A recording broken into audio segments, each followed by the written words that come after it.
Hey everybody, Ed here with the Digital Digest, and today I wanted to share a quick gaming demo for the Microsoft Surface Book. As you can see, I've got Metal Gear Solid right now on screen playing, and the good news here is that games like this that are highly optimized work very well and are extraordinarily playable. You also have the great advantage of having solid speakers on board here, as well as a phenomenal display. That 3000 by 2000 res screen, even though of course we can't game at that resolution, is great, and that's the good news.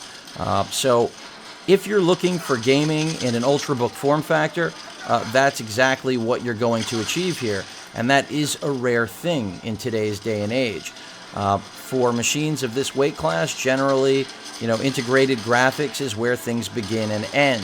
As far as it being a gaming laptop or notebook replacement, that I would say is pushing it. I think that it's competent with that NVIDIA dedicated GPU, which is why I'm showing it to all of you right now, but it's definitely not a gaming powerhouse. I think it's more of a gaming powerhouse for its class, and I'll reiterate that over and over again. In benchmarking, the NVIDIA 1 gig dedicated VRAM GPU performs basically on par, I believe, with the 940M. So you're looking at basically twice the performance of integrated Iris Intel graphics. But above and beyond that, that's another story altogether. Can you find this in similar machines? No, not really, and that's what makes it unique. Is it worth the price difference? That's another story altogether. And that's, really what's going to determine for many of you whether or not this is the right machine, at least with a dedicated GPU, or a waste of money. For me personally, knowing that basically you'll be able to run all of the games that are current, at least now, at around 720p or 900p is comforting. But what that means down the road, I can't really tell you. I do know that developers tend to focus on keeping things playable at lower resolutions because the majority of sales are not to people trying to push gaming in 4K, but rather in the capacity we're looking at here, 720p, 900p, or 1080p, of course, or 1440 for that matter. So I like what Microsoft has done here. I think they've established a new standard for what we can expect when it comes to gaming in a compact, lightweight, hybrid Ultrabook like the Surface Book, but they haven't redefined this genre in terms of gaming laptops. This isn't the most powerful gaming laptop. It might be the most powerful gaming Ultrabook ever made. With that said, I'm going to go ahead and get out of this, take you into Fallout 4 for a second, another game that I know is incredibly popular right now, and I also want to show you what that looks like, because it is impressive on here as well. In fact, I don't have patience for that, so let's go ahead and just end it.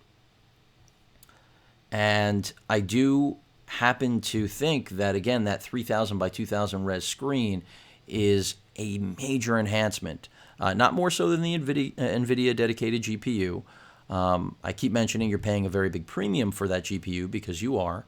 And yes, you could use the keyboard to play with a mouse, but in this case, I am using a wired Xbox One controller. Now you can see we're missing some of the display here. That's because I did a fill rather than having a windowed experience for Fallout 4. Definitely more immersive this way. And we don't lose content here. It's on the cut screens, or scenes rather, where we're losing content. So let me go ahead and continue.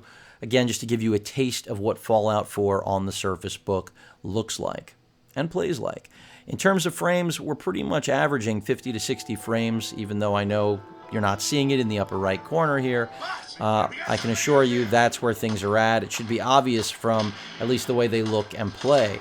And that's really what makes this a competent gaming machine, is that it can actually achieve frame rates that permit you to play a game comfortably. Like Fallout 4. Reload, please. There goes that head. Who's coming out? We all know who's coming out.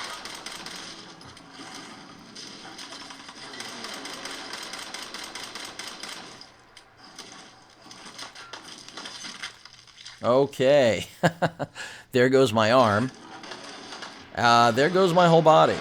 So this gives you an idea, a really quick idea. Again, the idea here was to deliver a short gaming demo just to show you the capability of the Surface Book.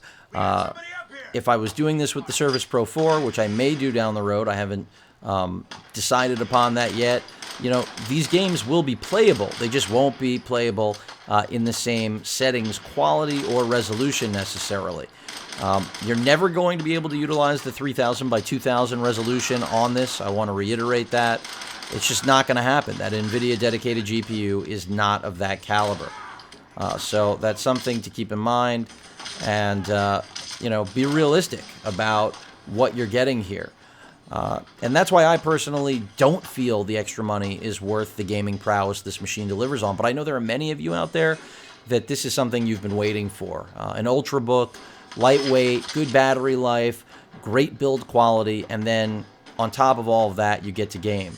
It's just that when you get to close to $2,000, I don't need to explain why you probably should, if gaming is at the top of your list, be going for a dedicated gaming desktop, which you could build a beast for that price. And even in the laptop notebook world, you could do incredibly well. So that pretty much covers what I wanted to demonstrate for all of you, which is that the Surface Book absolutely can game. How well? Well, that really is more of a matter of your expectations for an Ultrabook. I think as far as Ultrabooks go, there's nothing else like this on the market. So Microsoft didn't misrepresent in that regard. In terms of it being the most powerful laptop or notebook out there, definitely a stretch, especially when it comes to gaming. And you're not going to need this NVIDIA GPU for other things outside of gaming, really, because it's just not powerful enough. If you're talking about using it for Adobe, I mean, is it better than having nothing? Absolutely. But it's not going to kick things up to a whole nother level like a more powerful processor would than the ultra-low voltage i5 or i7 that the Surface Book sports. So there is the gaming demo for all of you that are curious. Of course, I could have thrown some Star Wars in here, as well as Counter-Strike, but Fallout 4 and Metal Gear should be enough. Any questions or comments, please feel free to post them. And of course, as usual, please feel free to subscribe. Later.